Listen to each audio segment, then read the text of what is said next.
Welcome everyone to yet another interesting video. In this one, I'm going to talk about the problem of reversing an integer. It is a medium complexity problem on Leetcode, and the problem says given a signed 32-bit integer x, return x with its digits reversed. If reversing x causes the value to go outside the signed 32-bit integer range, then return 0. Also, it says assume the environment does not allow you to store 64-bit integers. That means you cannot use long variables. One intuition could have been if this condition is not mentioned, you could have a long variable, and you could keep reversing the input, and in the end you can check if the output is which is stored in the long variable. You can check whether it is above or it is whether it is in the integer range or not, and if it is not, you can return 0. Otherwise you can just return the integer value of that long variable. But clearly that condition this condition tells us that we cannot use that. Looking at the examples, so what we have to do, 1 to 3, we have to reverse the integer. It will become 3 to 1. In case of a signed integer, the sign would stay as is and the remaining number will reverse. So minus 1 to 3 would become minus 3 to 1. And if there are zeros, trailing zeros, we will not have them in the reversed one. So for something like 1 to 0, it will be 2 1. So in an actual interview, you might not get the conditions that you have to deal with. Signed integer, you have to worry about what happens if the reverse of an integer is beyond the integer range. You might just be asked to reverse an integer, and that is where you have to think as an engineer that what are the edge conditions that you would have to worry about while writing this program. So you should ask these questions, how to deal with these edge cases. That shows that you are building a program which takes care of all the use cases. Now coming to how we will solve this problem, I think the simple intuition that we have is that let's say, let me just write down an example. Simple intuition is that we would like we will have a loop, and we are looping till x is not equal to 0, and within the loop what we are going to do is that we will take a modulus of x, and then we will have a result variable, and for that what we're doing is that we're multiplying result with 10 and adding the mod. So for first iteration the result would be 0, and for our example 1 2 3 we will add mod as 3, so result is 0, so the result would become 3. For the next iteration the modulus would be 2, and but for before we go to the next iteration we will have to reduce x, like dividing it by 10. So x will become 12 for the next iteration, modulus would be 2, and since result is 3, result would become 3 into 10 plus 2, so it will become 32. And then for the last iteration modulus would be 1, and then result is 32 already, so 32 multiplied by 10, it will become 320, and 320 plus 1 321, and so result is 321. And then we'll just return the result.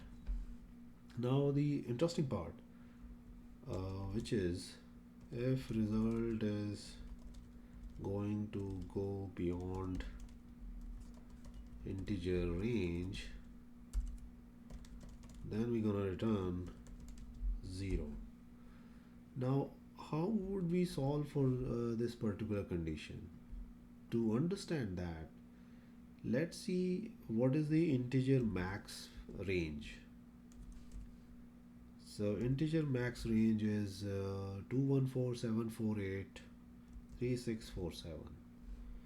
So your program, this could get this as a input, so this is a perfectly legit input. Now when you are reversing it through the while loop that I just mentioned, what would happen is that this is what it will do: 3 8 4 7412. Now clearly this number is higher than what an integer can store. So the result in this case, we have to make sure that if result is going to be beyond the integer range, we have to return 0. So what we will do is that at every step we will check if result is higher than the quotient of integer max divided by 10.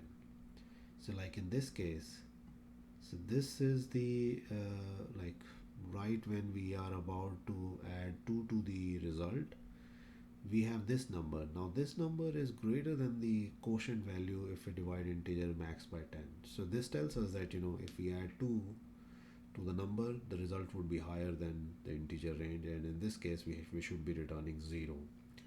So that's the intuition. Now if supposedly we get a perfectly legit number for our reversing tool, let's say for example 1, so instead of 7 it will be 1, and that number is not higher than the quotient of integer max divided by 10.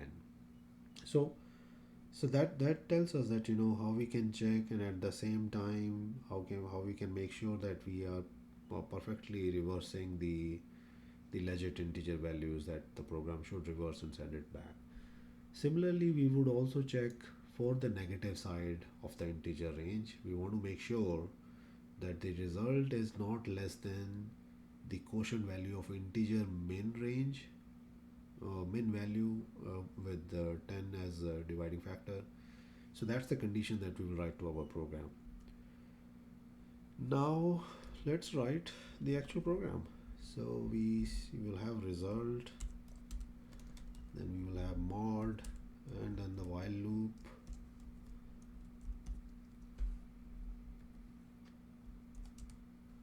And in this, what we are doing mod with for 10, and then we will have the condition, we will have result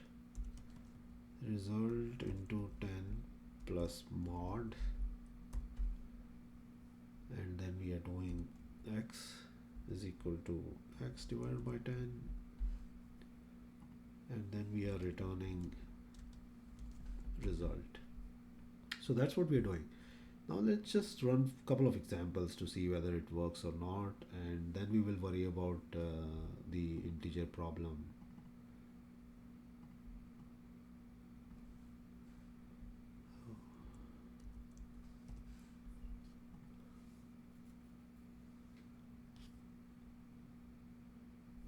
Okay, now let's give it integer max. So the test case would expect that we're going to send 0, but we are not doing that.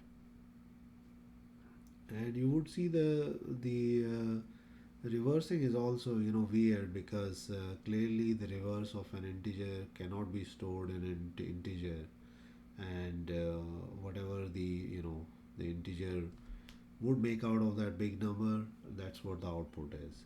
So let's not worry about understanding the output. All we have to do is that we have to make sure that whenever such a situation is about to happen, we check it beforehand and return 0.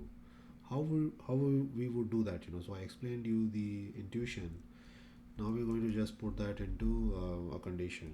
So integer dot max value divided by 10 if this condition meets.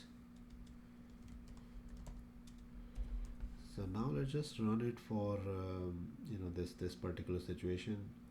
Before submitting, we do have to worry about the min value as well. So this works perfectly fine. So similarly for our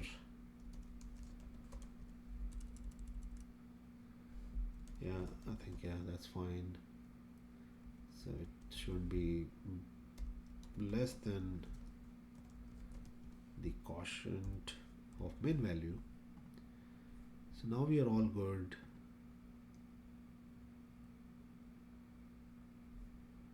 Now I'm just gonna submit it.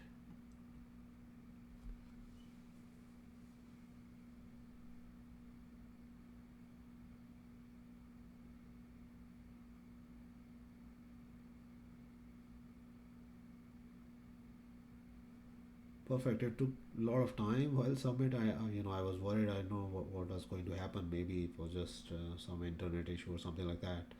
So the solution was accepted. Runtime is 2 millisecond. For the time complexity of this one is it is O log 10n, because all we are doing is that the loop will run for the modulus of an integer by 10. So in this case, the loop ran for this example, the loop ran 3 times. So that's the model. That's the log 10 value of the integer input. So that's what it is.